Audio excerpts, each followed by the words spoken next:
Here we are. Here we have, of course, Priti Pauline over there in the UK, top of the totem pole there. In the middle is our guest today from the UK, from Hertfordshire, a place called Royston. I'm going to bring up the map later on. So today's show is really interesting because it dovetails with a lot of the conversations we've had in the last 7 years. And so without further ado, Priti, you want to take over and have a chat with Andy there? Yeah. Yes, I would love to. Thank you very much, Jeff, and greetings to the Southern Hemisphere from us here in the Northern Hemisphere. And I'd like to welcome you all to Andy, who is going to talk to us and have a conversation about bioenergetic farming. So, for me, the ignorant one at the top of the totem pole, please welcome Andy, the educator. Good morning, Andy. Hello, everybody. How are we? Nice to be on with you guys. Very good. Oh, okay. So how did you get into this style of farming, or what's your background that led you to be so passionate about bioenergetic farming? Tell me more.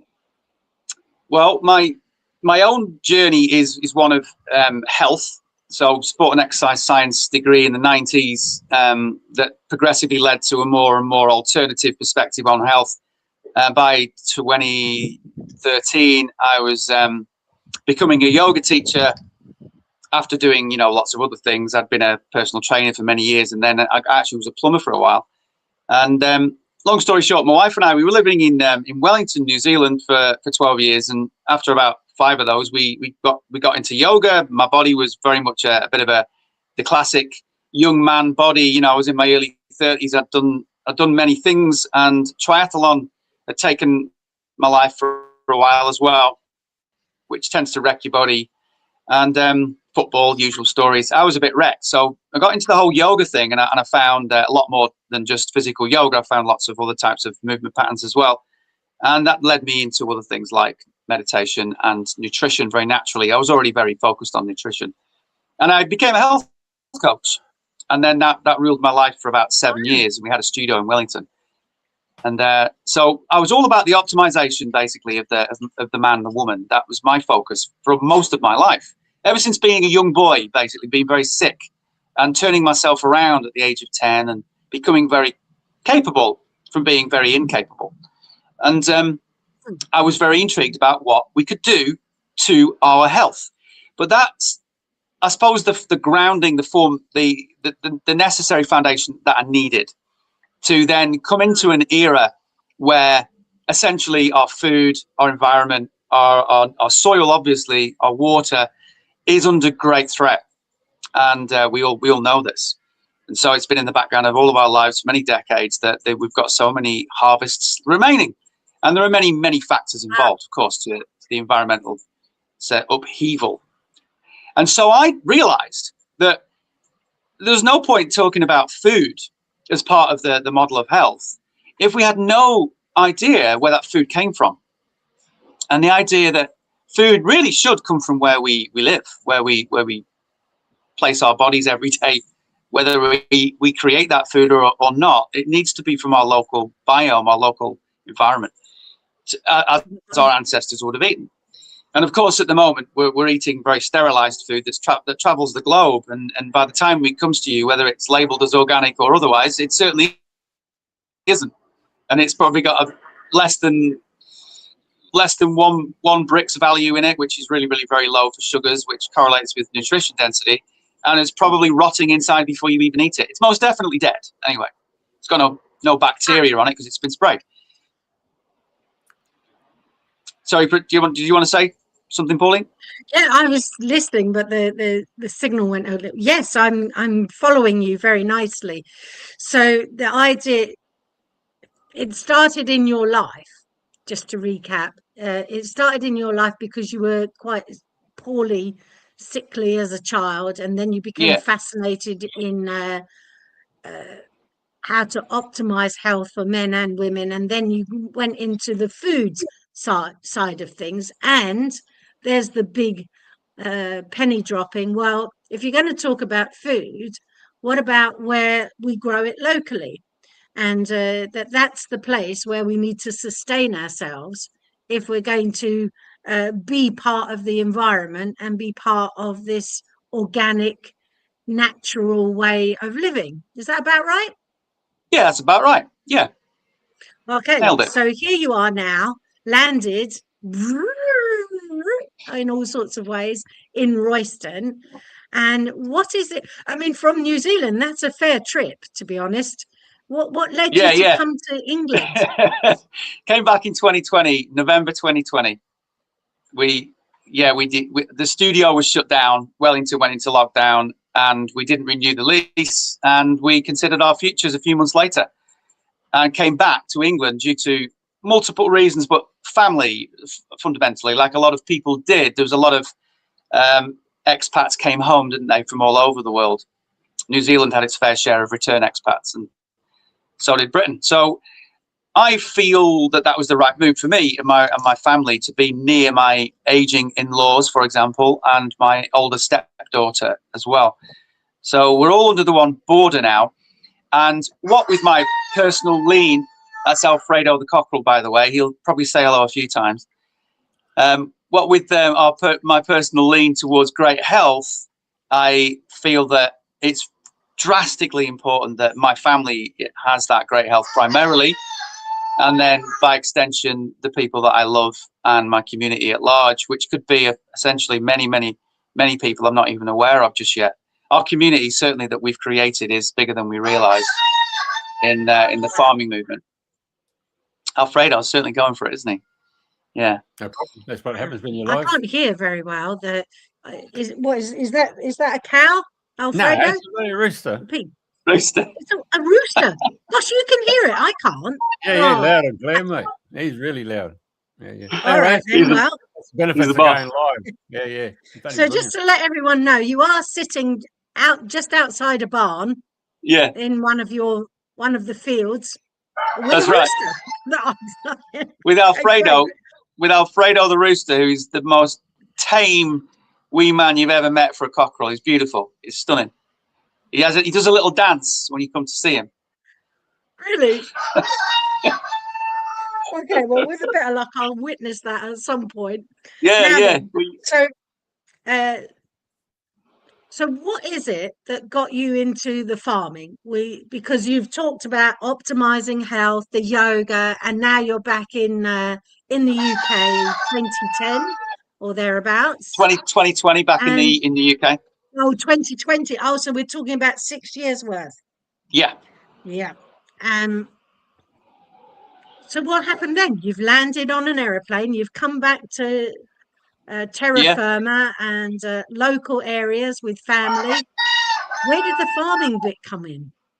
Probably started in my own garden. I've been a hobby gardener on and off, successes and failures since 2010 in New Zealand, when I first built my first garden, and then here and there, on and off. And by the time it's 2021 came around, I was really keen to build a garden, and I was living in a place in Norfolk, England, and I just built a 30-40 square meter vegetable garden, and I started to dabble with more and more alternative methods, and I wanted to eat great food. So after a while, I thought to myself, why would I, I'm still a health coach at that point in time, right? I'm still helping clients, and I'm really more concerned now, more and more, about the bigger picture.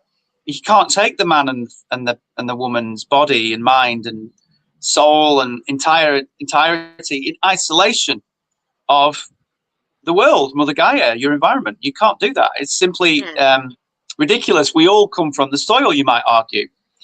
Certainly don't come from nowhere. We come from a material body that was born from the earth, just as we are. So really the earth is the focus, arguably, is, in my opinion. The focus is everything else around you in bigger context than just you. And so built my garden, and the alternative methods grew because I wanted to grow a tomato without purchasing NPK, purchasing something chemically synthetic that was nitrogen, potassium, phosphorus based. The old story that's been going around for 150 years. We need NPK.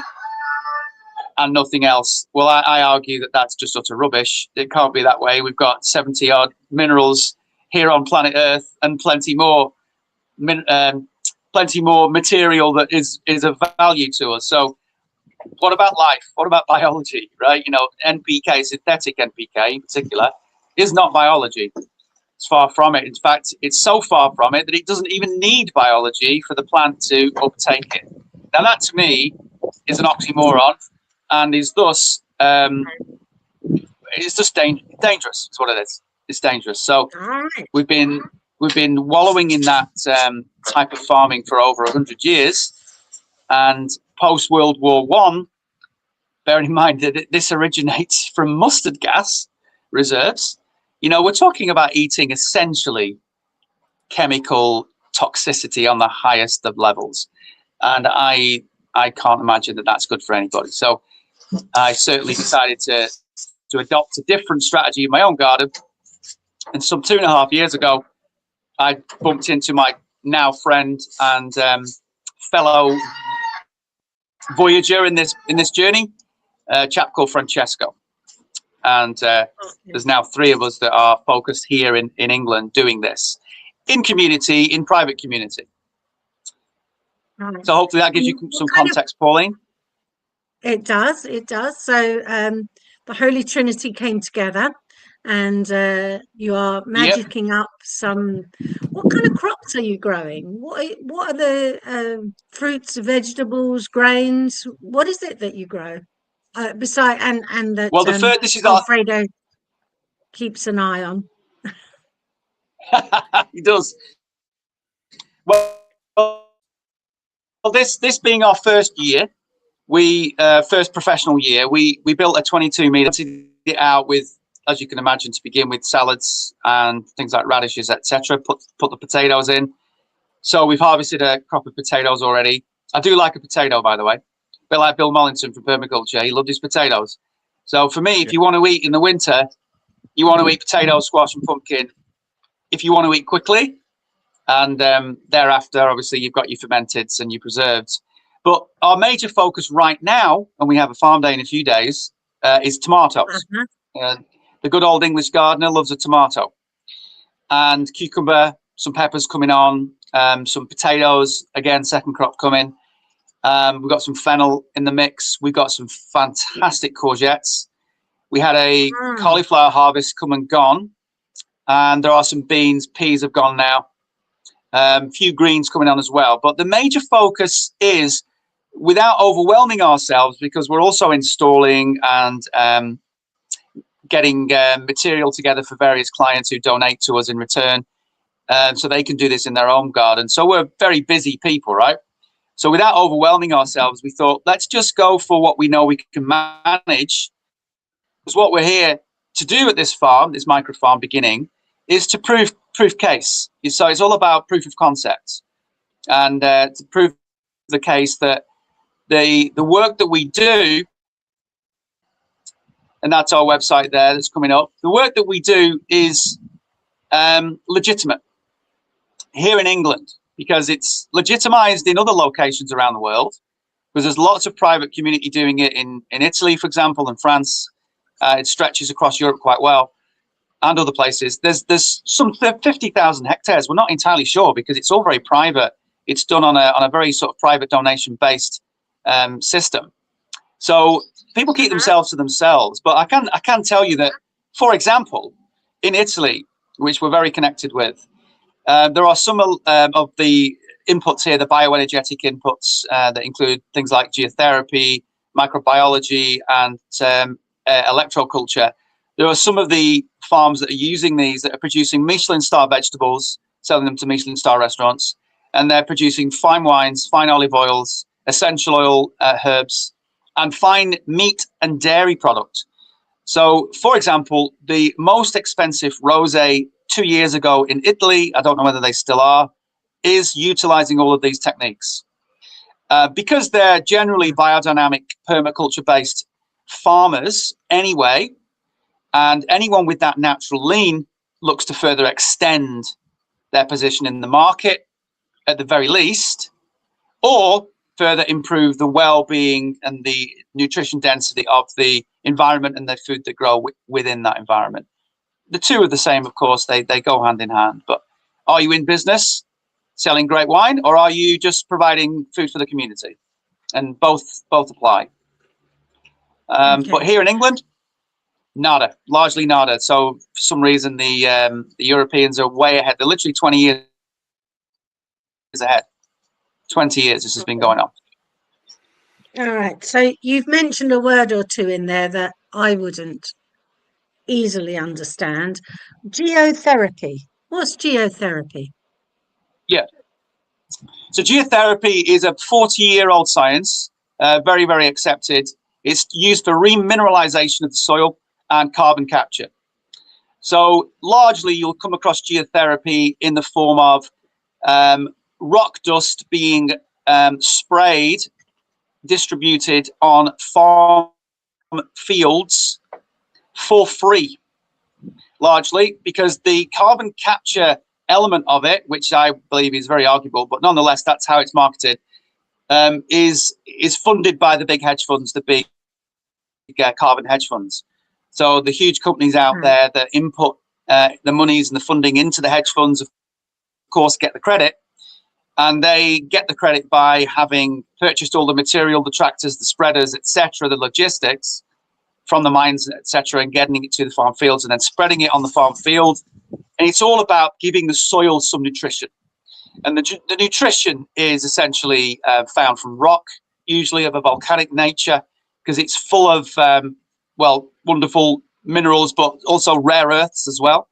So I think we're all aware that volcanic rock is the stuff of life, essentially. And it's the stuff of life because it feeds the bacteria and the fungi. It feeds biology. Biology feeds on the rock, and the biology and the root systems uptake, and then we eat the root systems, essentially, or the fruit, or the cow that's eating the root systems. And so the circle of life continues, right? The carbon cycle. Okay. And largely it's performed globally and has been done so for 40 years now. There is a really interesting, because that's really quite, I suppose it's interesting, but it's also very normal. It's just not well known. It's really not well known. But it arguably dates back to the more ancient structures of the planet, the standing stones, the stone circles. The same type of farming methodology, I believe, is linked to all of that. It's all theoretical, of course. Wow. I'm just looking up at the screen there that Jeff's put up about Nikola Tesla. If you want to look frequency vibration, how would you explain that to somebody that knows nothing about frequencies and they're just interested in maybe going to the supermarket, picking up some carrots and fennel and making a little bit of a vegetable salad, or well, I think steaming up their vegetables and the material side of things. So there's 2 points here. I think Tesla highlighted it back in the 1860s, 70s, 80s.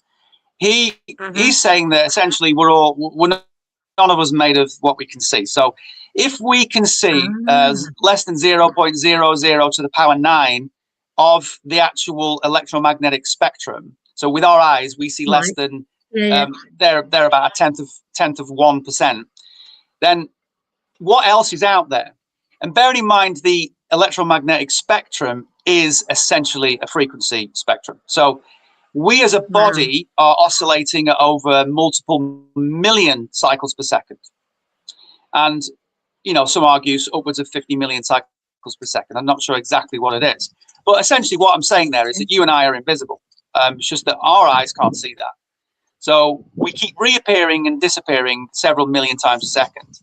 And we only see less than 1/10 of 1% of the electromagnetic spectrum. So he's saying that the world is made up of frequency, and it's measurable as, well, it's light energy measurable as frequency, and it oscillates. So nothing is set in stone. No such thing as setting stone, actually. It's quite an oxymoron to say it. So behind every bit of science, arguably, I'm sure every quantum physicist would agree, is the light spectrum, the conversation of the electromagnetic spectrum, which is measurable Okay. in frequency. And of course, it all comes from the solar system. We're talking about electromagnetic radiation, which is light energy. And geotherapy, linked to the ancient sciences, is talking about light energy and light energy distribution. So would you pour different lights on the soil to make them do different things, like green light for Well, there is such a magnesium thing as and- infrared. Light therapy is a form of treatment for everybody, for humans, of course, as well as plants. But no, it's not what we do specifically. No. Arguably, what we're saying here is that certain rock, which is very, very mineral dense, can also store biophotons, so essentially light in its microscopic form. It's known as biophotons. So all root systems need not only nutrition to feed the bacteria that then communicates with the root system and helps the plant grow, but they need light energy. They need plenty of light energy. And when you do the right thing by geotherapy and you put it all around your soil, you are giving multiple things, but one of them is light energy to the soil, which is going to stimulate the cysts on the root systems to develop and the interactivity with the biology to be increased. And thus, going back to the conversation we had pre-live, thus you can create, in theory, and this type of farming does have these anecdotal stories, very big fruit, very big roots, simply because you're delivering, in theory, more nutrition to the plant and more light energy to the plant as well, if you use geotherapy. Amazing. Yeah, that kind of not contradicts, but as I was at school, we were talking about photosynthesis and the light, the sunlight coming into the leaves, and that's really where the primary focus was all about. But now you're saying, oh, we can put light into the roots and grow things with light. Have I misinterpreted that? No, you haven't. You're absolutely right. Yeah, photosynthesis and the carbon cycle is the stuff of life, is it not? Carbon dioxide, forgive me for saying, but is the gas of life.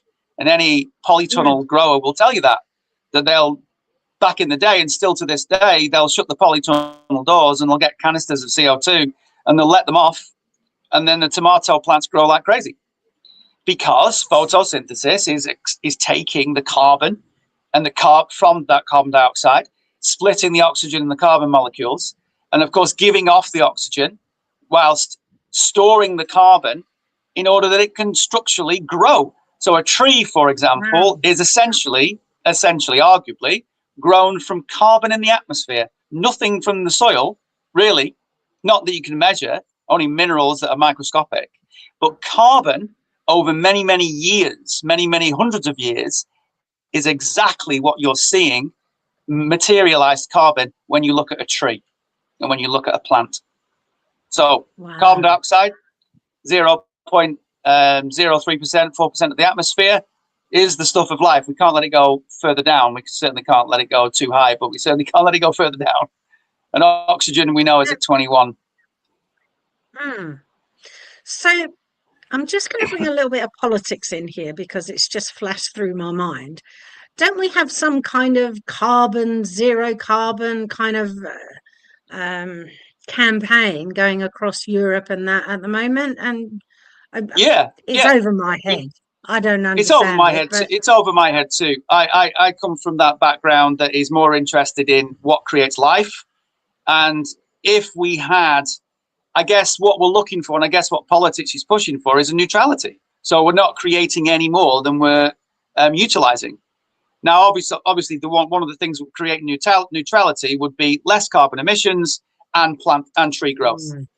Quite simple, and I think that's what they're pushing for. If we're thinking common sense and just perceiving the common sense part of the conversation, we've had 150, 200 years of industrialization, massive carbon emissions, and a massive reduction in our rainforests globally. So, and our biology in our soil, which is all part and parcel of the story as well. If you reduce your rainforests and you reduce your green cover, and you've got desertification occurring on a grand scale, you're reducing all the microbial life forms in the soil as well, which are all part and parcel of the perspiration and the respiration, of the carbon cycle.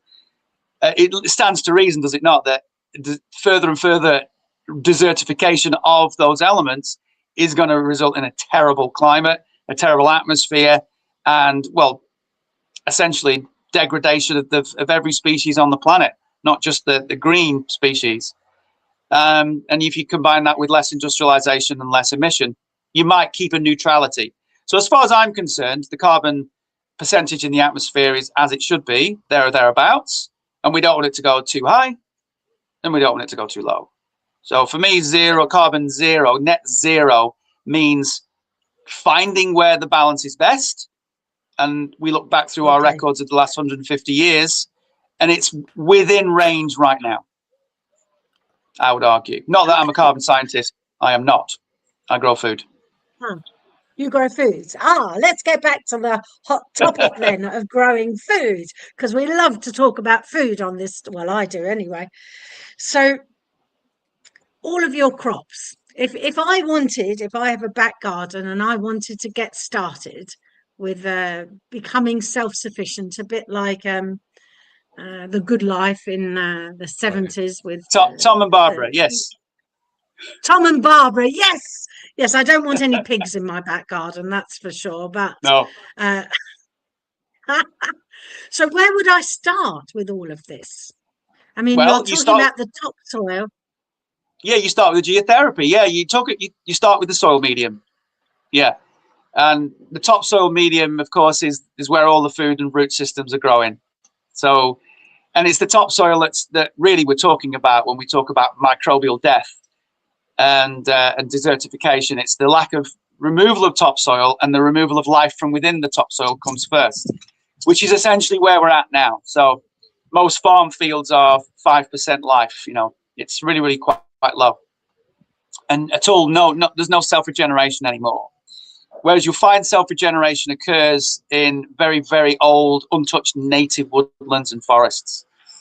That's where the bacterial life is flourishing. So when you grow at home, you wanting to create a soil medium environment, and you wanting to add and build that biology, that microbial activity, from bacterial to fungal, and the mycelial networks that interrelate. And that takes usually about 2 years to build as well. So geotherapy is the start point, because geotherapy is the food for the biome, food for the bacteria and the fungi.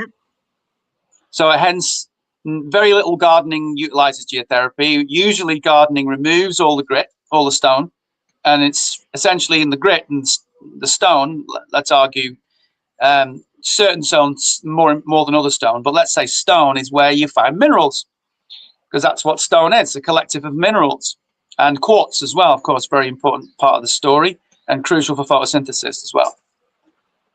And essentially, you've got a massive need to feed that soil medium environment, and geotherapy is your step one. And what would I do to the soil to bring in these geotherapy minerals and food? How do I feed the soil? Where do I get this? Where do I get it from? From us, essentially. From us. So as I said, it's quite a small niche, and specific geotherapy is better than other. Than it's not every piece of stone that's going to deliver this story to the soil. But you'll find there are many, many other layers to getting the geotherapy right to further enhance the soil and feed the soil. You will also know that you'll go to your garden centre, and I'm sure a lot of people do. Again, we were talking just before we went live in Australia in the 90s and the early 2000s. There was a lot of agricultural stone, essentially, volcanic stone that was brought onto the market. They were the first country to bring agricultural geotherapy to market in a more accessible way. As geotherapy had grown in popularity and understanding through the 90s, because it was a very novel science in the early 90s. So there are various types of stone that have got better qualities to them. Quartz content is a big part of that story. Any biodynamic farmer will talk to you about quartz, the value of essentially silica, which is quartz. Just crystallized form of silica is quartz. And you want high volumes of quartz, so the basalt and the geotherapy and the granites and stuff have those components in them on a high level.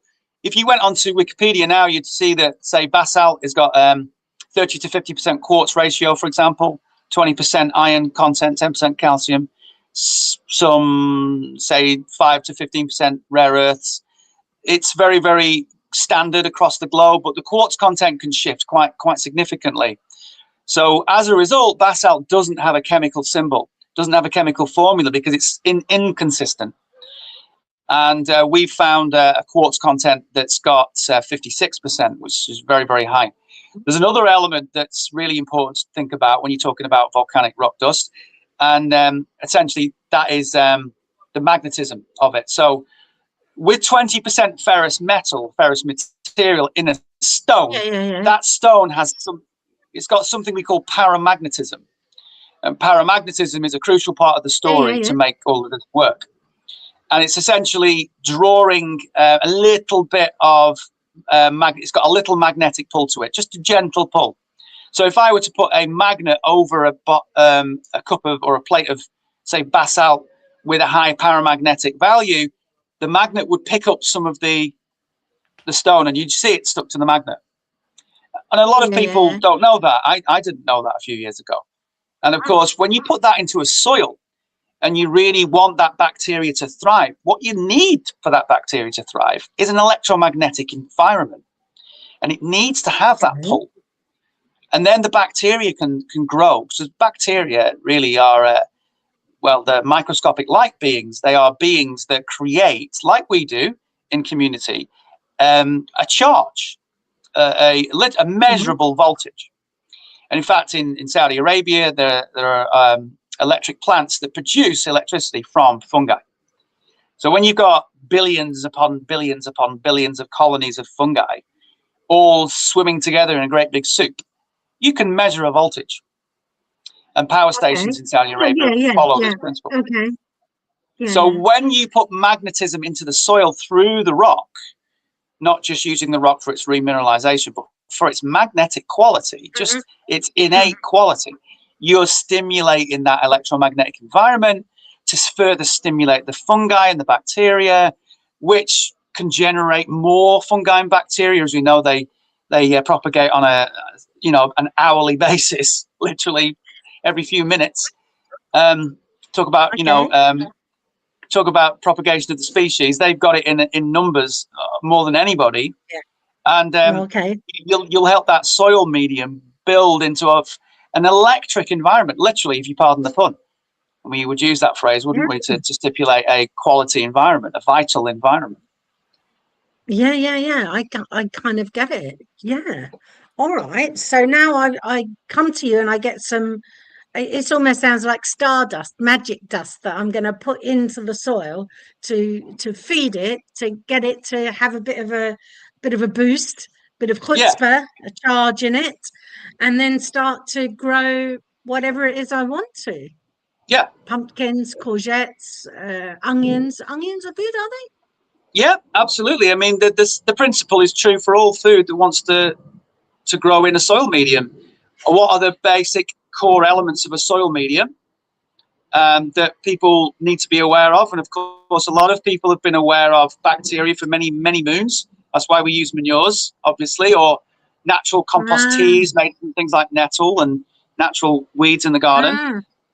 But obviously, no one's really been talking about the electromagnetic environment of soil. We all understand it. We all understand that we're electric beings. I think Tesla highlights it, but at the same time, it's not really in the conversation.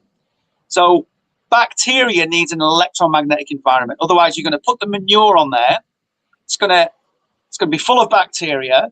It's going to help that electromagnetic environment for a brief period of time, which is going to create the environment for the root system and the biology to interact and material pass into the root system.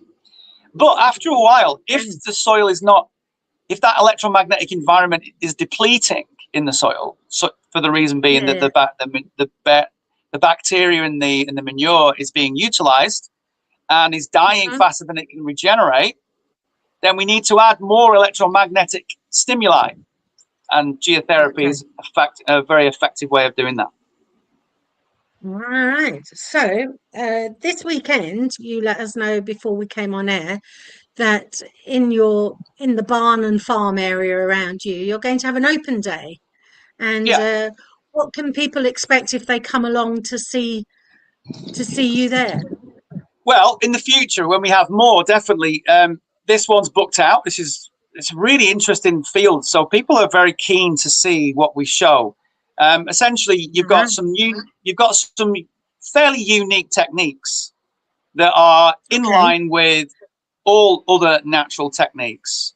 So it becomes about what else can we add, like geotherapy, like the microbial conversation. What else can we add to a soil medium to stimulate let's say, an further improved root or fruit? It's quite simple. It's how to create, where are the legitimate conversations to further the science or the understanding in private environment, how to produce great food. Because as far as I'm concerned, we've gotten to this point in history, and for 100 years, biodynamics has been developing. And I would argue biodynamics interlaid with hugel culture and other types of syntropic growing, like permaculture concepts, are the creme de la creme of where we're at so far. But still to this day, I'm not aware of any environment that utilizes those three techniques that has created a self-regenerative soil biome. And what I mean by that is a biome that can re-heal itself and regrow. We still labor under the theories that we have to reapply our microbiology at the end of the harvest, when the post-harvest, because the harvest has taken the nutrition density and the biology, the vitality from the soil. And what the communities that are pushing some of the ideas I'm highlighting today are talking about globally, and have been pushing for 20 years now. And it goes back, by the way, 300 years really as a study. Couldn't we move into a conversation where we're aiming for the stars? Let's aim for the stars. And the stars are that we can create, once again, a self-regenerative soil biome. So that's fungal, that's bacterial, that's mycorrhizal, it's the entire life of the soil. And the answer is, well, maybe. Can we? Some say yes, but again, it's anecdotal. So I would say it's a far better conversation to have. We're a species of ever development, aren't we? Right? We're a keystone species. And we're constantly, there's two types, I would argue there's two types of man and woman. And that is the man-woman who applies what we know today, what we think we know today, which is actually science that's usually 100 years old. That's what the common man is applying on a daily basis. And then there's the other type of man-woman who is advancing. So those types of people are usually several generations, like arguably even 100 years ahead of the average man. They're the type of people that the quantum scientists come from, the great surgeons of this world come from, the great thought leaders, and people that delve into every subject within an nth degree of its life. And I'm not that guy. I'm not, but I'm on that spectrum. I'm just an average guy who's interested to recognize and figure out for himself and his friends and family if there is a better way to grow wonderful food for health improvements, as I've always been interested in health, into old age, for example, without the need for synthetic pharmaceutical involvement in my life, other than when it's necessary. And I believe that there is. I believe that we start with what we know and we add to it. And some of these techniques are the adding. Now, interesting, these adding type techniques are arguably ancient. And they're certainly up to 300 years old. The geotherapy is 40 years old, but it in theory goes back moons. It in theory goes back millennia, in theory. Because when we look at a standing stone, we look essentially at often a paramagnetic rock with a high quartz content. So we're talking about the same elements. Not to say that I know what a standing stone's doing, but I understand that our forebearers have built a structure that we don't understand. And I recognize that there's far more to the story. In the meantime, we can absolutely take a part of that puzzle and investigate in the form of adding volcanic rock, certain types of volcanic rock for better than others, to the soil to help those microbial colonies develop further. And the root systems of the plants grow, and the healthfulness of the food improve potentially. Brix ratios can certainly go up, sugar content ratios, and taste. And the proof is in the pudding, is it not, when it comes down to the health and the well-being of your family? Sure. Yes, it is. Hey, can I just interrupt there? I went to a 3-hour little gardening workshop at the community garden, and there's 4 ladies who ran it. And what really struck me was the woman who went onto a 10-acre property, and their family says, "You want a wheelbarrow?" And she said, "No, I want a cement mixer." "You want a cement mixer? What do you want a cement mixer?" She said, "I want to make my own compost."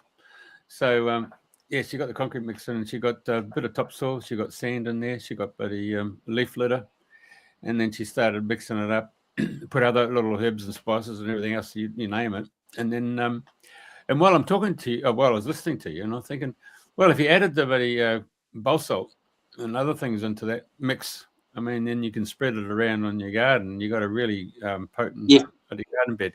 The question now, I'm looking at your age there, and I'm thinking to myself, now, does Andy get on his knees and actually get into the earth, or does he have raised beds? And that's the question I wanted to ask you. What's the best way? What are you saying, Jeffrey? Do I look old? You look very mature. I was thinking there myself, all you need is a lighthouse, and you'd be bloody the ghost of Mrs. Muir, mate.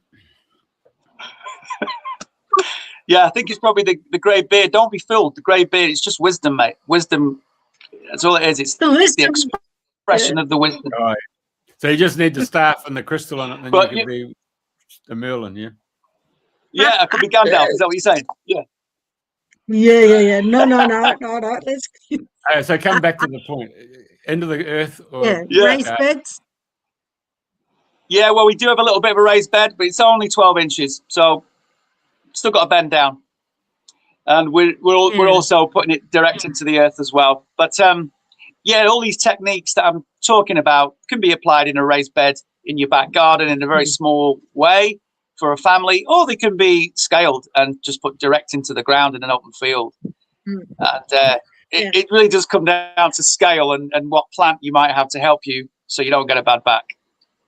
Well, the other lady mentioned that she just got those takeaway containers, and got us to rip off some Glad wrap, put it inside. Then we gone and put a composting soil in there, and then we put the seeds in there. And she recommended seaweed mixed with water to spray onto the root structure. Yeah. And then close it off and leave it there for a couple of weeks, and it'll just maybe germinate.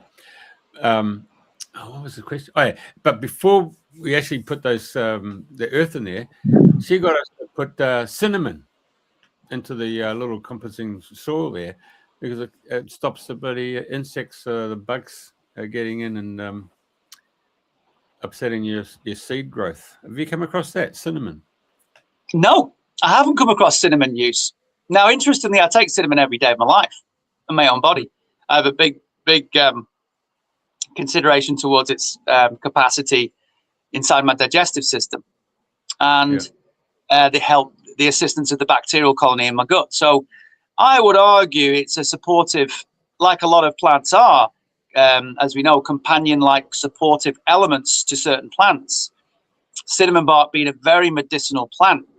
So I would argue that it's supporting, I think, every one of these conversations that we have when it comes to balancing a soil is to do with the mycorrhizal, the bacterial and fungal environment. We're talking about life. What does a herb have as a quality that would stimulate certain life and inhibit other parasitic forms of life, right? And of course, every good gardener, whether from wherever they are in the world, will always give you this if they've been, taught through the generations, like a lot of the Indian, more natural farmers in India than anywhere else in the world. So there's Alhotra is an Indian technique towards essentially revering the soil and how we would grow from it and the land. And it's got multiple elements to it. I can't profess to know much about it at all. But what I can tell you is herbs play a huge role. Sunlight plays a huge role. Herbs play a huge role. We in the West, you might hear someone say, spray tansy, because it's got slightly poisonous effect. So you spray tansy on greenfly. That would be like fermented tansy, by the way. It's not direct from the plant itself. It's a bit too poisonous. Or you might hear someone say rhubarb. We all know that rhubarb leaves are poisonous, right? We don't eat them. So if you were to ferment them in water and steep them, you can make a tincture from those and you spray your leaves. And again, that will also kill green fly or white fly, cabbage fly, or aphid even. And so there's all these different stratas of layerings of herbology and their offerings to the soil. And of course, herbal medicine has a massive impact on our direct body's reactions as well, does it not? So for me, it's herbology for the soil. Sure, hearing you. Yeah. Many years ago, I went to a herb farm. It's down in Queensland here, down on the Gold Coast, called Mudbrick Herb Farm. And she spoke to us about comfrey. Yeah? Yeah. And they had a chicken pen which went downhill. And they did that deliberately. And so down the very bottom there, when they planted the comfrey, but when they threw the scraps in there, of course, the chickens are bloody kicking around and ends up being into those comfrey. So then the chickens start eating the comfrey leaves. And they don't have to give those chickens any antibiotics because the actual comfrey gets in there and helps them, their bone structure and so forth. And they're very big, strong birds, But and they make tinctures. But when she mentioned about Gallipoli, not Gallipoli, Florence Nightingale, Crimean War, they ran out of plaster of Paris, for broken bones and stuff, and so they made poultices out of comfrey. And they healed far quicker than anyone who had plaster of Paris. But the big one, and because we're talking about gardening, was to get a 20-litre pail and just fill it with comfrey leaves, put a bit of water in it, and then over a couple of weeks there, you just keep looking at it and you keep putting comfrey leaves back into it, and for about 6 weeks. And then it decomposes, but the strength of the actual liquid is one of the most powerful fertilizers you could ever imagine. Yeah, unbelievable. Yeah, I totally agree with you, mate. I totally agree. I know that our forebearers used comfreys, forages, nettles, chamomiles, dandelions, fern. Fern's a corker as well. Fern and the oak forests of the native temperate rainforests here in England. Fern is an ancient species. So we're talking here about ancient species. We're also talking about tap roots. We're talking about tap and also telescopic, essentially, and mycelial type root systems that sit on the surface of the topsoil, as well as go deep, that collect from the deep. See, the subsoils have a lot of what I'm saying the topsoil's missing. So if it weren't for the subsoils, and if it weren't for the native, very ancient forests that still remain, we'd be in serious trouble. So the bacterial colonies and the mineral density is contained in the subsoils and the natives. Otherwise, you wouldn't be able to find it anywhere. And likewise in mountain structures, deep rock, volcanic rock from mountain structures. So the comfrey plant has a very, very deep taproot. And of course, borage and comfrey, same family, some 30 or more species, I believe. I plant them all over the place. And we absolutely use comfrey on it. Just before coming to see you guys, I did 2 hours with my friend in the farm on the polytunnel. My job was to spread the nettle and comfrey juice. So we make it and we apply it regularly. Interestingly, though, and it stinks, right? Obviously, it stinks. But I was going to say, if you ferment it anaerobically, it does smell if you ferment it aerobically. But if you ferment these things anaerobically, you do so, and you add a little bit of ash, and you add a little bit of sugar, local raw honey. By the way, is like perfect. And you stick it in a little fermenting pot, like you'd make beer in, and you got a little water bubble on the surface, so it's an anaerobic container, and no oxygen can get in, only carbon dioxide can get out through the bubble. You do that if you do an experiment with an anaerobic version of that and an aerobic version of that with an open container to atmosphere. You tell me the difference in smell, because the anaerobic one is gorgeous, and it's got these wood. You're building an anaerobic bacteria, which is the water wizard. There's a lot of people know. Yeah, I was going to mention that I've done.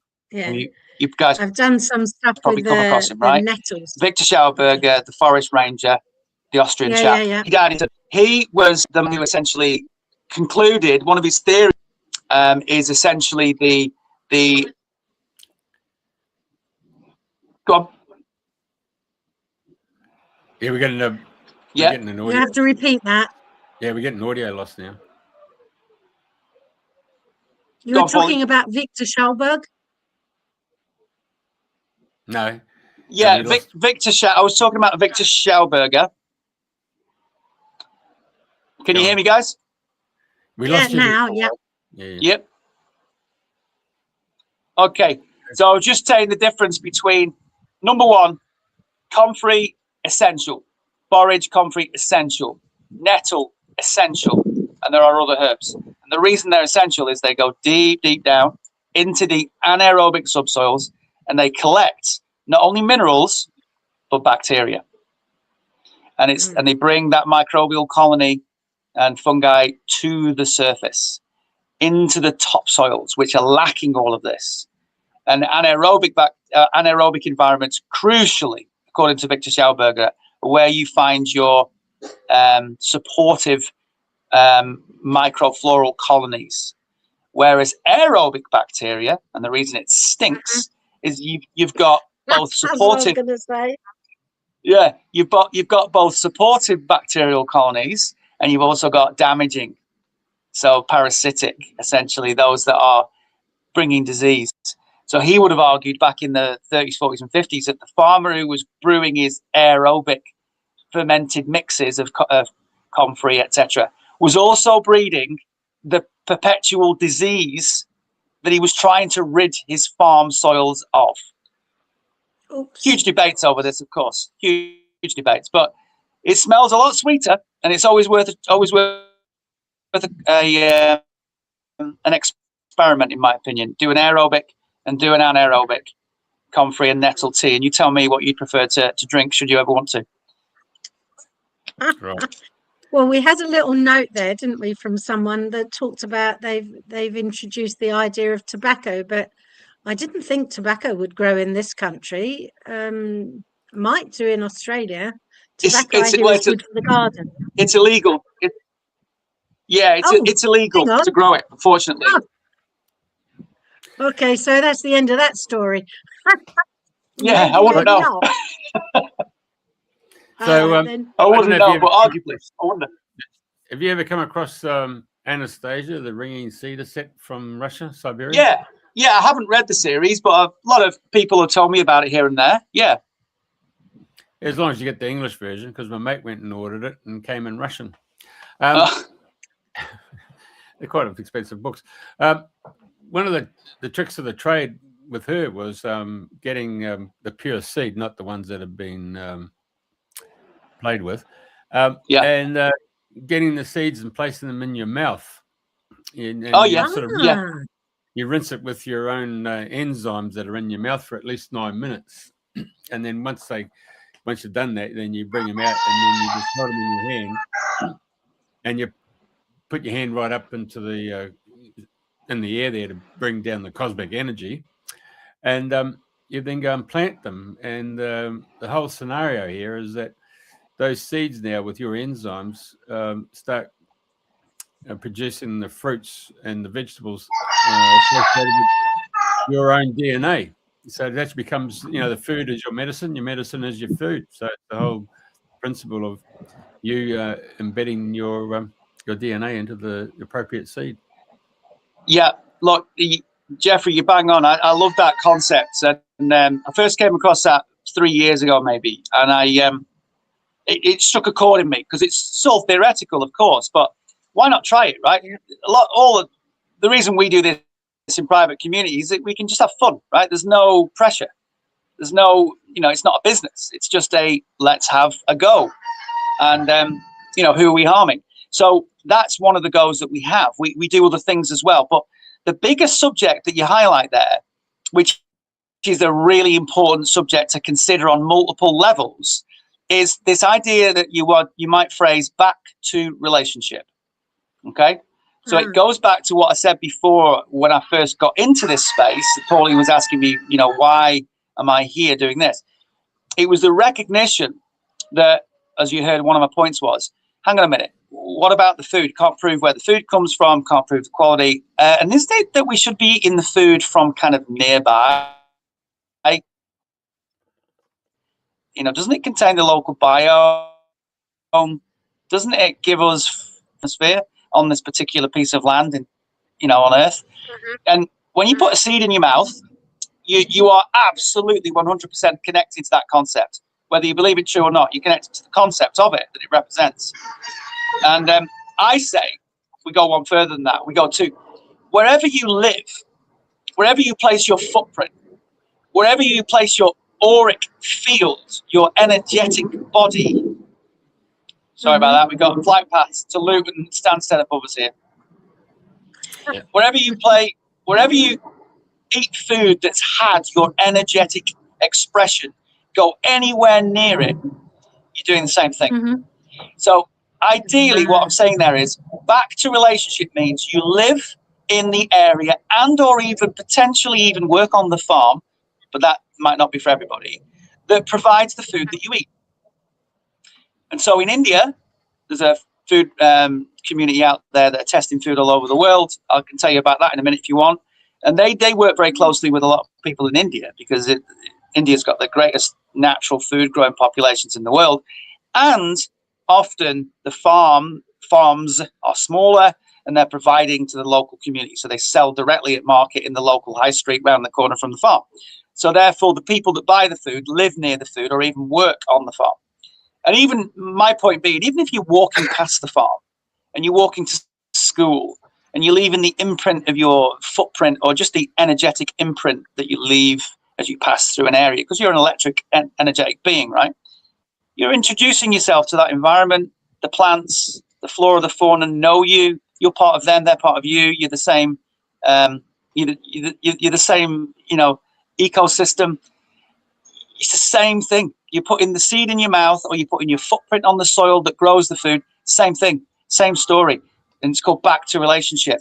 And if we could see the health outcomes, if we could measure and correlate what back to relationship can do for us as a species, whether our physical wellness is measured or our mental acuity is measured or our longevity, are these associated with blue zones, for example, these types of back to relationships environment, then we could argue that this food is more superior. And that's essentially the point, is it not? It's about how do we, as I said before, only half an hour ago, how do we grow better? Is there a way to grow better? Yeah. I would argue there's always a way to grow better. We're an evolving progressive species, or at least some of us are. So we always need certain people to push the envelope and say, well, let's find out. And that's really what we're doing. So you could actually keep on experimenting until such a point where you've, if you like, cracked it with the self-regenerative element of not only the soil and the plants, but ourselves. So we could become self-regenerative. And then it's just the question of how do we get rid of the we get into a cycle. Well, even in cycles of the seasons, there's a dead season where we just shed that which we don't need anymore.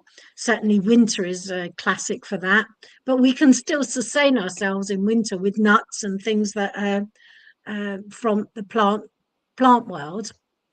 Yes. So is there an ulterior goal here to work towards self-regeneration in the experimentation that you're doing?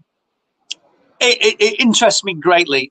Before I became interested in growing food, I was eating what I thought was great food. I was always, my wife and I, when we got together 26 years ago, we concluded that we were going to eat great food and we were going to sacrifice holidays to do so. And so that's been my journey in life.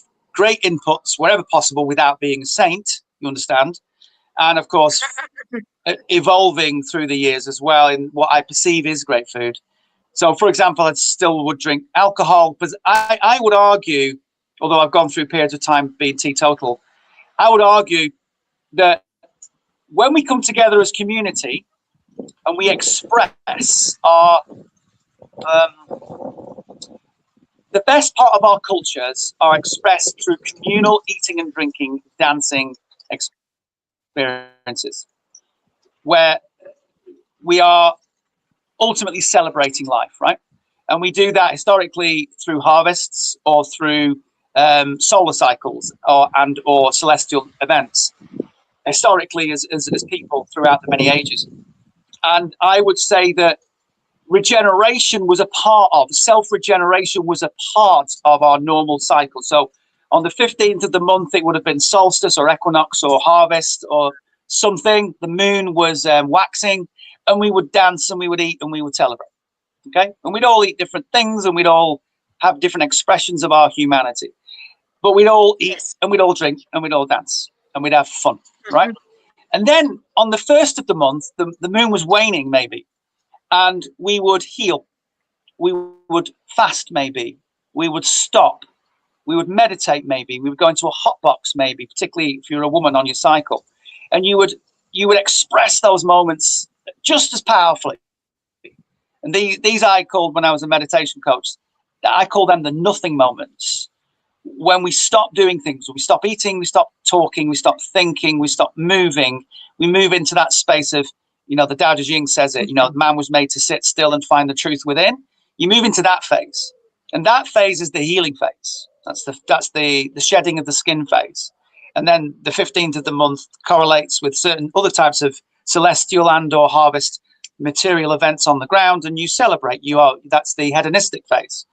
And the two are as crucial as the other. And therefore, regeneration was created. I think regeneration was a part of our history. I think longevity was far more greatly expressed.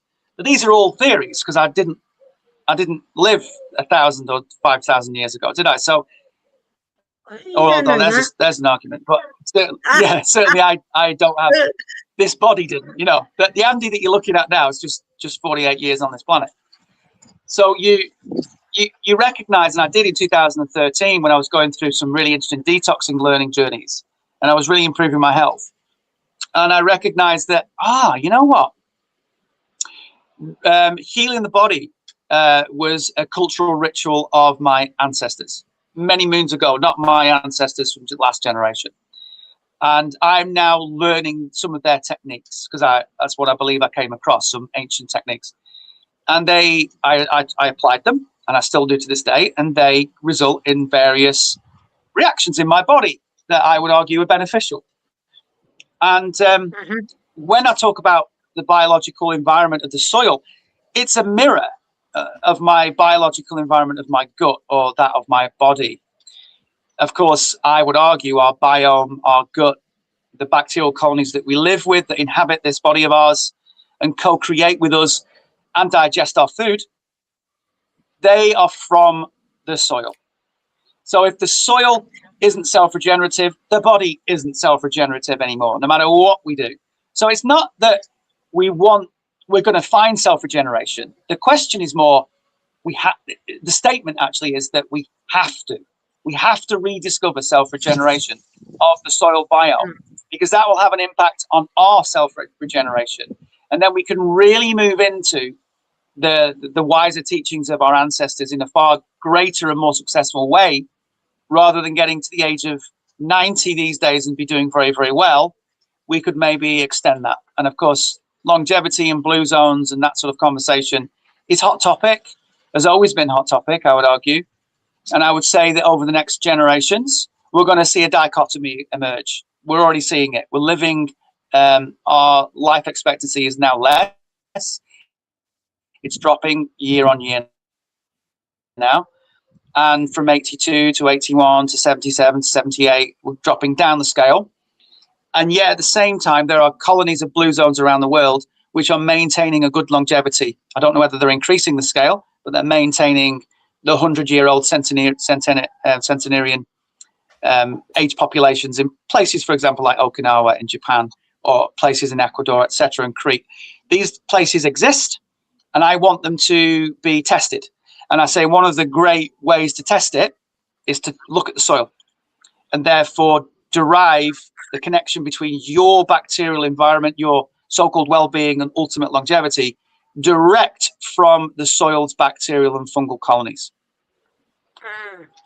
One of the major plants, if you like, that is grown in Okinawa is the blue taro, which is like a root vegetable. I don't know whether that would transport from Japan over to this country, although they're on the same sort of what do you call it, latitude, above and below the equator. We're of a similar latitude. Have you explored the ideas? Because you've now touched on the subject of longevity and what we can do with that. And if the blue taro is definitely one of the plants that is eaten widely in the Okinawa region. Any thoughts on that? Well, I haven't studied Okinawa, and I certainly haven't studied the blue taro, but my immediate sort of instinct is to consider its local habitat and its local soil, and imagining that Okinawa has probably, historically anyway, got some certain elements and features representative of its soil mediums and its environment, its water, for example, the consciousness of its people even. And so the blue taro will be connected to that consciously, materially. The medium, the soil medium, the environment is crucial. Not to say it couldn't be replicated, but it has to be replicated in a very considered manner. It's like any species of fruit or food that's grown outside of its local environment. Of course, you know, the whole nightshade family is of that ilk. In fact, you would argue every single plant on this planet Earth has had the same argument. And so therefore, it's not to say it can't be done, because it is being done. But in doing so, I would argue you change the species. Wow. I would argue that you move it to a foreign environment, you change its genotype. I mean, you know, if we're following the concept of, say, just very briefly, epigenetics. So if we've got 19,000 genes, and we know that because we've got less genes than the bloody flea, right? So fruit fly 13,000, I believe. Humans 19,000. The flea 30,000. What we have got though is apparently 85% junk DNA. We have a massive pool. This 85%. I think it's about more like 98% so-called junk DNA. Within that is the study of epigenetics, and it's this idea that 40,000 different expressions of any one gene can be had, dependent upon the environmental stresses or the environmental challenges, arguably. Challenge is a better word. And so you take the blue taro out of its local environment and you give it a challenge. No matter how well you try and replicate, you're sticking it somewhere else on planet Earth. And you're challenging its genotype. So it's therefore going to express epigenetically, arguably anyway, this is me, I'm not a quantum scientist or agronomist or food scientist or soil scientist. I'm expressing what I believe is true, and hence I would practice it if I felt the need.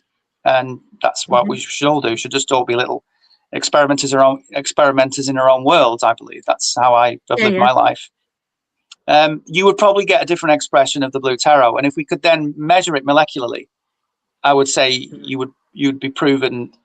I would argue it'd be proven right. So my theory would be that you change its genetic expression, result in slightly, therefore, slight changes to the plant's expression of life, which doesn't mean it's going to be any worse or any better for the human body. It might, in fact, if you then encourage the back to relationship idea I've just talked about, the blue taro plant might suddenly start expressing the needs of the population that grow it and need to eat it anywhere in the world.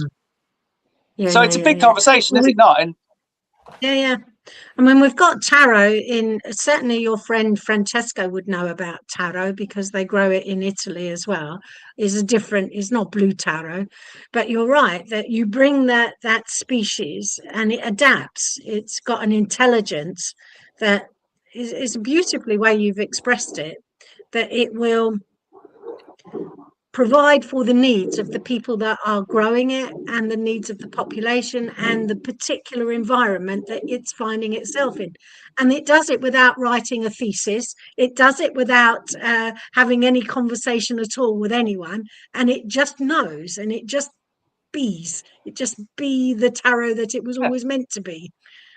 Yeah, life is so wonderfully adaptive, isn't it? And intuitive.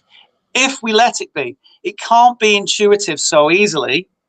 Maybe it can. Maybe I'm wrong. But if we're eating a lettuce that's been grown in Peru, I don't imagine that Peruvian lettuce can be at all intuitive so easily anyway of the populace that's going to be eating it, bearing in mind that it's going to travel the globe.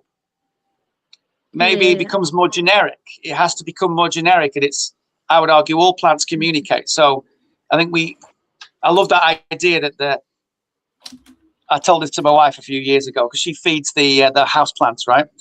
So I said, you're driving home, you've got your 20-yard, 30-yard house plants sat there waiting for you. You've left them in the morning.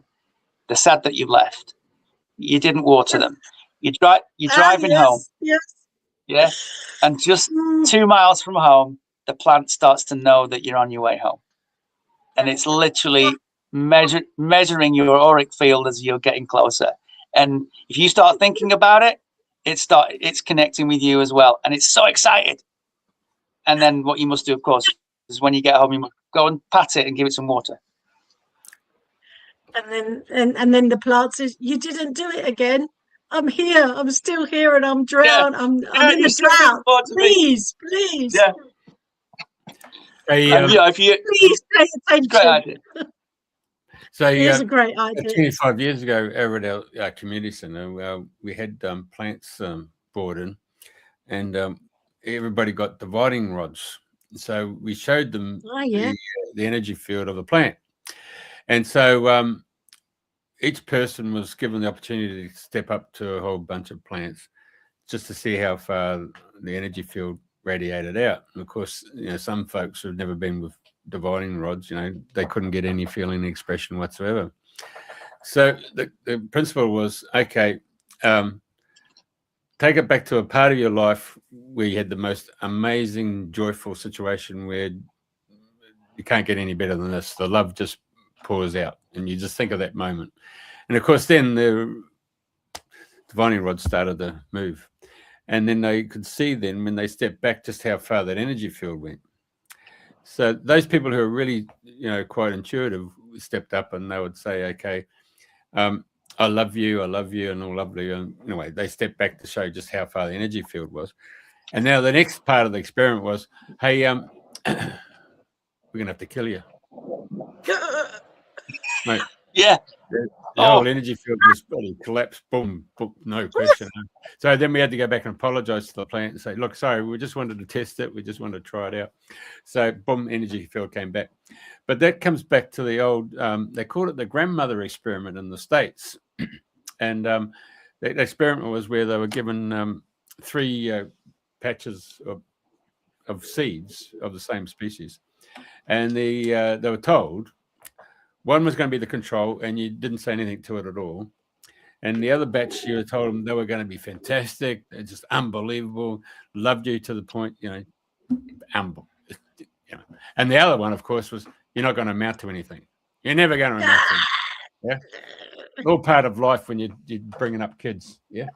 Anyway, so the experiment was seeded out to different parts of America.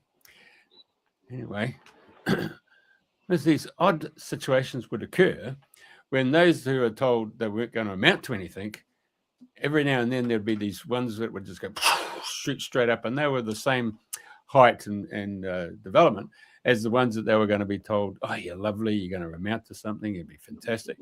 Anyway, it turned out all those ones that had this batch there, they had the sprinkling of phenomenal success, all came back to grandmothers. And then when they got their grandmothers, they said, what went on here? And I said, look, I know we're not supposed to say this, but I love you anyway. Yeah, not supposed to say it, but I love you anyway. So the whole thing of the energy exchange. And so, the grandmother experiment. And it just showed you how plants represent what you have with children. If you keep saying they're not going to amount to anything, boom, boom. So positive reinforcement. I just want to take you now to another aspect of what you guys have been talking about, of taking a plant and moving it to another part of the world. I want you to go to Findhorn and those four, Neil Abercrombie, Dorothy McLean, and Peter and Eli Caddy. Yeah. Mm-hmm.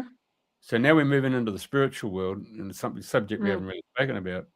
Now, Peter, of course, was the very major SAS, and of course, Elaine was the one who would go down to midnight and go and sit in the toilet there and start getting this information and writing it all down. Dorothy had the one with the elements. So, you're talking about the different vegetables, and each one had a diva, and she was actually communicating with the divas that are attributed to each one of those plants, and you'd see the particular flower as to whether or not it would hold that energy of the blossom. So if it was a new diva, the flower wouldn't last for that long. And so we had this other whole arrangement when Neil came along, and Neil came from Edinburgh, who was sitting at a park bench just underneath the old Edinburgh Castle there, and he was watching this little sprite going around the garden bed and poking and to all these bloody humans, and of course they had no conception that there was a sprite playing with them, And of course it comes around to bloody Neil, and Neil mimics him. Everything he was doing to bloody Neil's mimicked back to the sprite. So anyway, he said, "Oh, you can see me, yeah, have a chat," and they had a talk. And he walked with them all the way down to Neil's humble abode, and they went upstairs. And he said, "Oh, you want a cup of tea?" He said, "Oh, yeah, cup of tea." And so the little sprite says, "What's all this?" And he said, "Oh, it's books. It's where we contain our knowledge." And the sprite said, "All you got to do is ask." He said, "What's all this noise thing that's going up? Oh, can't believe all these bloody, what's that?" He said, "Oh, vehicles, it's transportation. It gets us from A to B." He said, "Mate, you don't need that. You just think it and you're there." Yeah. The sprite's telling the human how it all works. So anyway, a couple of days later, Neil's walking down the streets of Edinburgh, and he gets this really pungent smell, really earthy. Yeah. And the voice says, "You're not scared of me?" He said, "I know who you are. You're Pan." He said, "Right, one of my subjects came and introduced himself and said that you can see us, and we would like you to represent our kingdom at this experiment that we've been asked to perform, and be part of, at Findhorn, and we want you to be our representative."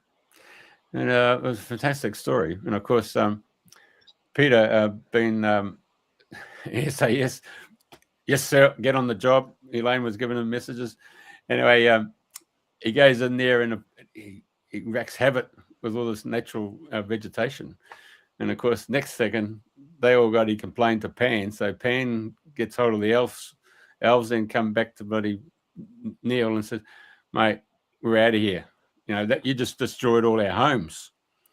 So Neil gets the bloody Peter and says, "Mate, we're going to have to get down on your knees and you're going to have to apologize."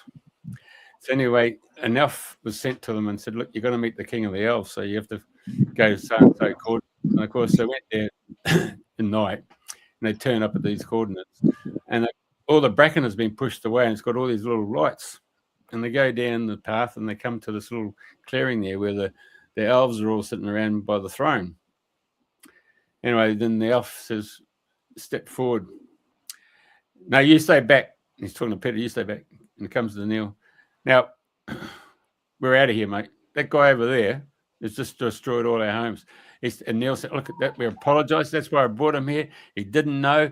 You need to tell him. You tell him straight." So Peter comes up. Neil says, "You get on your knees and apologize." Anyway, so the elf king says, "Right, this is what's going to happen. Elf subjects will come back, and we will do all your work for you." So Pete's going, "What do you mean?" "Right, we'll go through and we'll tell you which plant to pull out, because we'll actually loosen the root structure. So when you go there with your hand and just pull it up, it'll just come out. Those that don't come, you got to leave them in there. Is that a deal?" "It's the deal."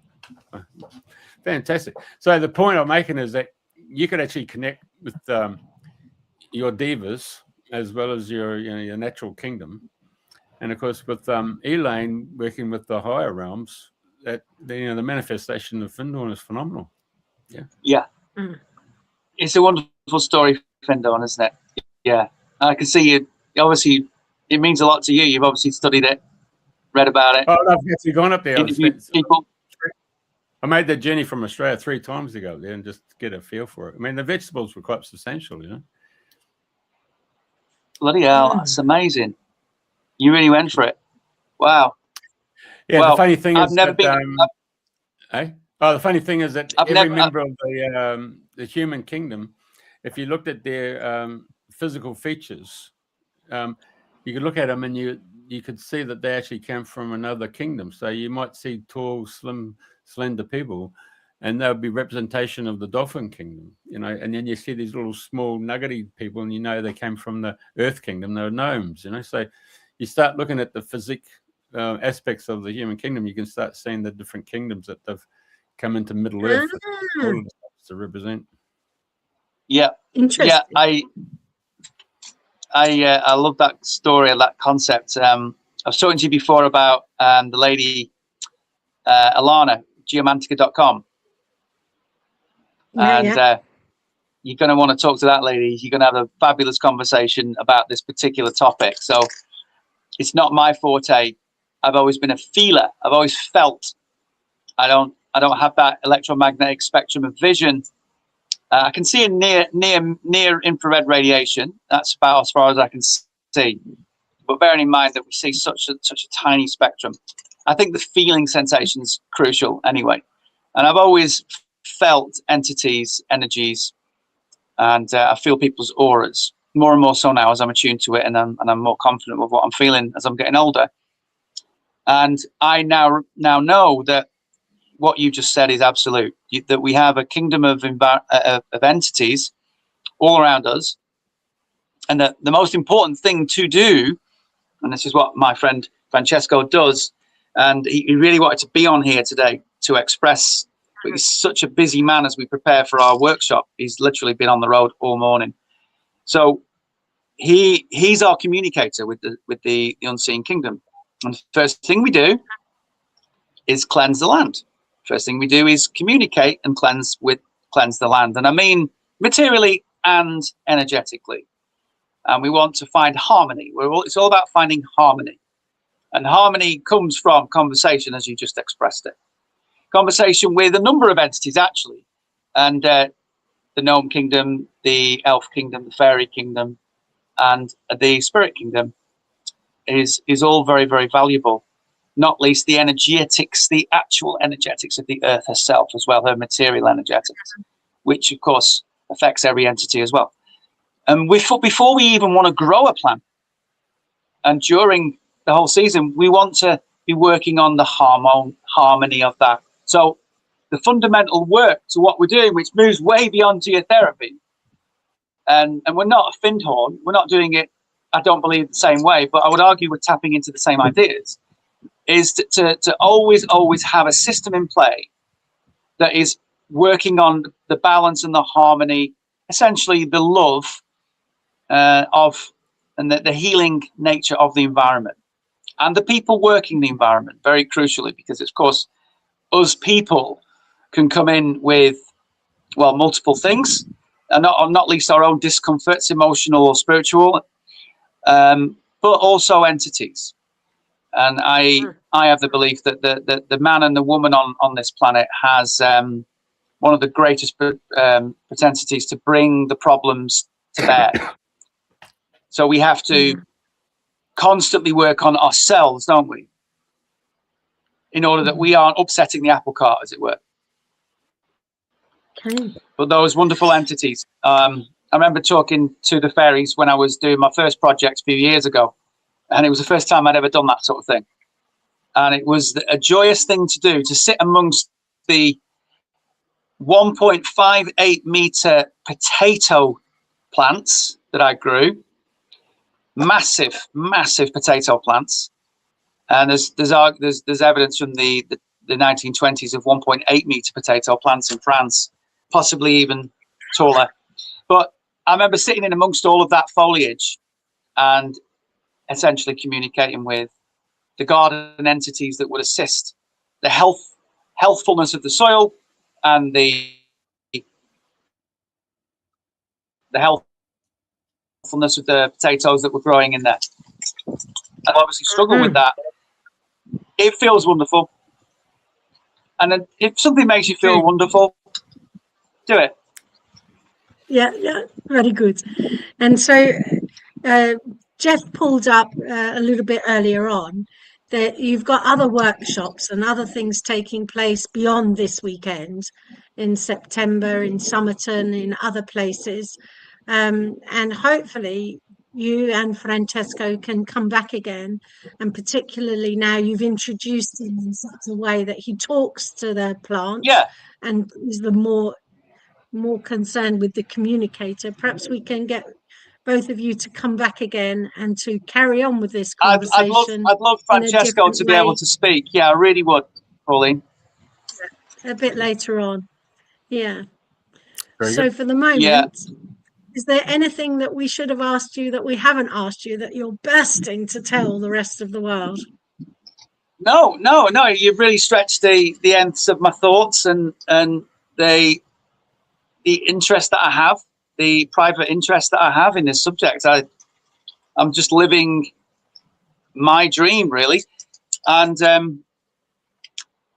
through this year, you've literally caught us at the most amazing time. We're 2 years. This weekend signifies essentially 2 years that we've been doing this. And this open day is a big momentous timestamp in our calendar. And by the end of October, we'll have performed another 4 events, possibly a 5th is being discussed, where we teach people, show people what we do here at the location. But we've got 2 other locations that we work in conjunction with, as you expressed there. One of them's in Somerset and one of them's in Sussex, East Sussex. So by the end of October, we'll have gone through the rounds of visiting these sites, communicating and teaching more people. That's part of what we do, is teach people. So then you can go away and do it yourself. We want to proliferate what we think we are learning. And of course, we're learning off the back of our Italian friends as well, who are way ahead of us. So we're trying to put into play in England, Wales, Scotland, Ireland, what the Italians and some of the French communities have been putting in play for up to the last 20 years, which is essentially a resurgence of something that was big news 100 or more years ago, and played a huge part in global crop production, but was post-war disappeared, really. And I would like to think that maybe Francesco could lead it. We'd come back, and after the next few months of learning and experience, we could express to you what that all means to us and what it means to him, because he's very passionate. Yeah, and you would. I'll tell you. If people want to get in touch with you, how do they do that? Oh, get that for you. Info at electroculture.earth. Go to the website. The website doesn't say very much. So it's not a massive website that's going to give you much at all. So everything we do, because it's private and it's just essentially donation-based services, should you want anything from us, are obviously you're just trying to mimic what we're doing, is just privately communicate. info@electroculture.earth. We're not a company. In our business. It's a great way to communicate. There's two of us that watch those incoming mail, and then if you were really keen, we'd put you in touch with me. So then I sort of front face communication, and Francesco front faces operation. But he's the one that communicates with the plants, and you're the one that does the operations on the farm. Well, there's harmony. Yeah, I fill in the holes, and I fill in the holes. But there's also quite a funny side to it. He's Italian, right? And he speaks fabulous English. I understand every single word he says, but a lot of people don't. I always bewilders me as to how they wouldn't understand what he was saying. But anyway, so I found that in England, particularly in English-speaking audience as well, I need to front face the conversation in order that the subject tends to be, understood quicker. And then Francesco comes in with a much more 30,000 foot passionate perspective. He's been driving this for 7 years. So finding an Anglo-speaking audience for 5 years has been very hard for him. He lives in England, you see.